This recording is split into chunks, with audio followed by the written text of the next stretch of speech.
welcome back to my channel. If you're new here, my name is Reyna. I do mindset, lifestyle, and law school videos. So today I want to talk to you about Ivy League assumptions and really what everybody thinks Ivy League is really about. So let's talk about the first one and let's just kind of jump straight into it. So Ivy League assumption one is your chances of getting in are slim to none. This unfortunately is a yes and a no question because of the fact that it varies on what your application says about you and how you put yourself out there and how you actually address yourself and the connections you have. And yes, that does matter. And I know a lot of people are going to be like, I don't have a lot of connections. How do I know that I can get in at one point? Maybe I don't know a single person who goes to Harvard. I don't know anything like that. And it's not like they're the only people who are going to get you in. It's more of like you have credibility behind you. So in an aspect, it could be you're amazing with your grades, but somebody could be amazing with work skills. So it does vary in that aspect. Everybody is a high scoring student. No. So in my class, it's more of like an A and a B is passing. Other than that, it's not passing. You can go back and look at my other video to kind of figure out what I'm talking about. But for undergrads, it's more of just an in general, as in like you're still gonna pass class. Like right now they're on a pass or fail schedule. So pretty much you can make a C and still pass like you made an A. That's just a disclaimer. But that doesn't happen all the time. It's more of a right now thing because of the coronavirus and all that other stuff. So that's just something that you do want to think about, as in like, don't go in there thinking that you can always make C's and still pass like an A. Like it doesn't happen like that. It's just a right now thing. So if that's what you thought, make sure you study a little bit harder. Ivy League is toxic. I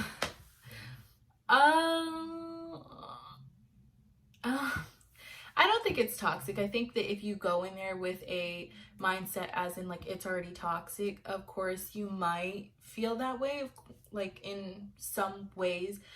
With my thing, it was more of like I felt like it was toxic because of people, but it wasn't. After a while, it took for me to like get out of my comfort zone and actually like talk to the people in my class and actually step up and step out of my comfort zone to understand that it's not really that toxic. It's the toxic environments you put yourself in. So maybe that's why a lot of people do say it's toxic, because there are so many things that you could do to get yourself into trouble at one point. And just take care of yourself. Make sure that you're coming to Ivy League for all the right reasons and not for the wrong reasons.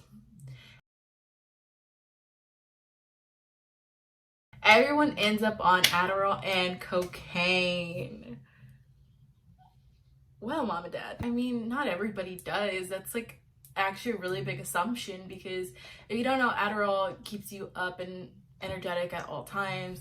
Cocaine, I don't know, it just kills like all the bad vibes, I guess, is which they want to call it.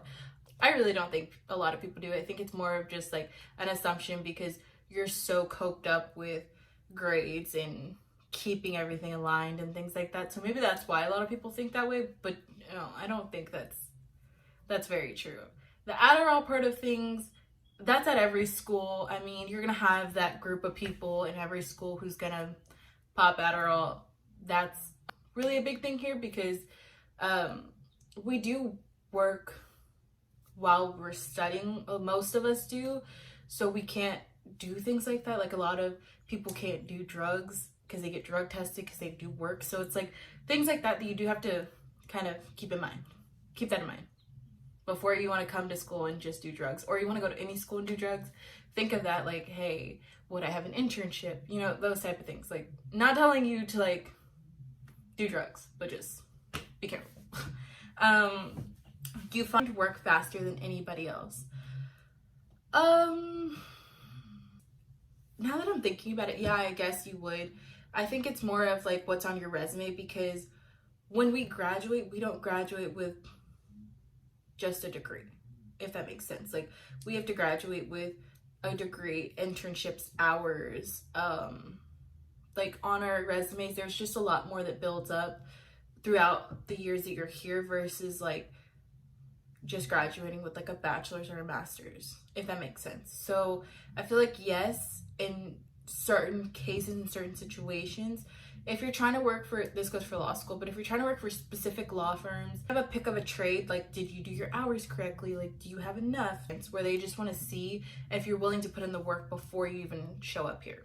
So yes and no. I think that you do find work faster at the level that you're at, but I don't think you find it faster at specific places that you want to be, if that makes sense. More of like, you're gonna get a bunch of offers, but it's like, is it gonna be the one that you want at the end of the day? Is that dating scene sucks?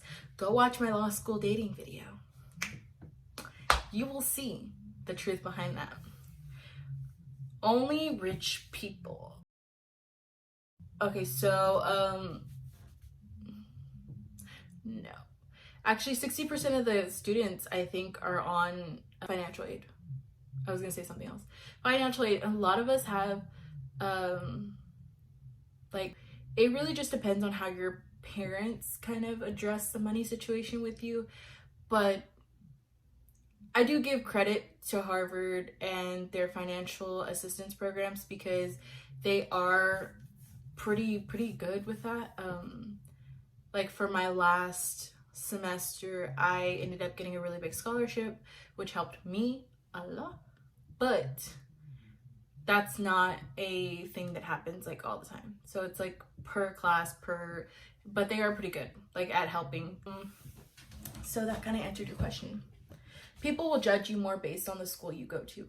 Absolutely. Hands down, 1000%. People judge me so much. That's not me trying to be like, oh my god, I'm awesome.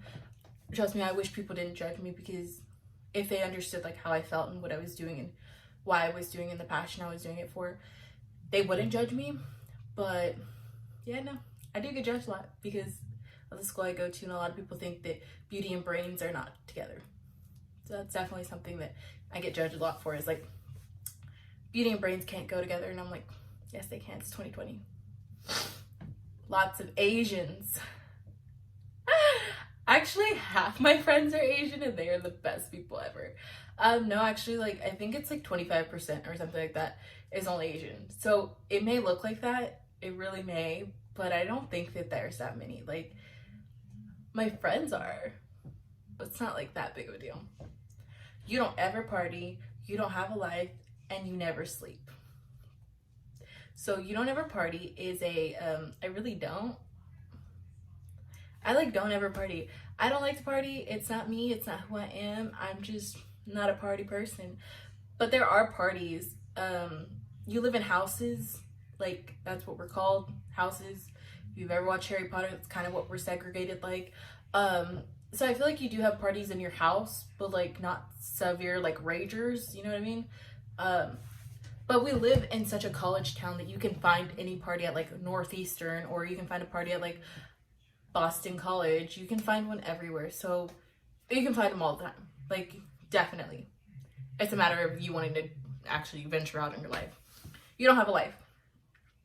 I'm pretty much, I have a life. I go to church and I'm there all the time. I study, I work.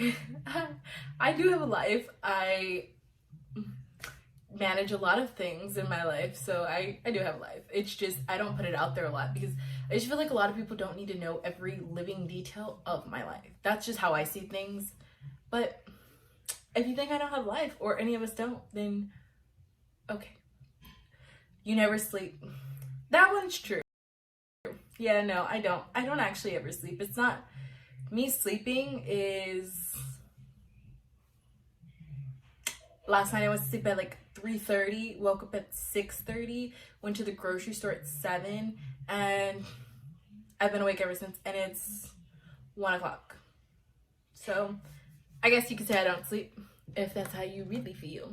Attendance and no friends. So your attendance is based on the professor itself and the course load that you're taking and how they set up. So for me, I'm more of in working conditions, so I get my attendance through working conditions versus you know, undergrads who vary. Some classes are like required to be at the school. Some are required to, like, oh, you can get your lecture later, like it'll be posted online. A lot of the lectures are posted online like 3 or 4 hours after the actual course happened. So I mean, I think attendance does matter, just for, especially if you want to continue to go for your master's, it does matter.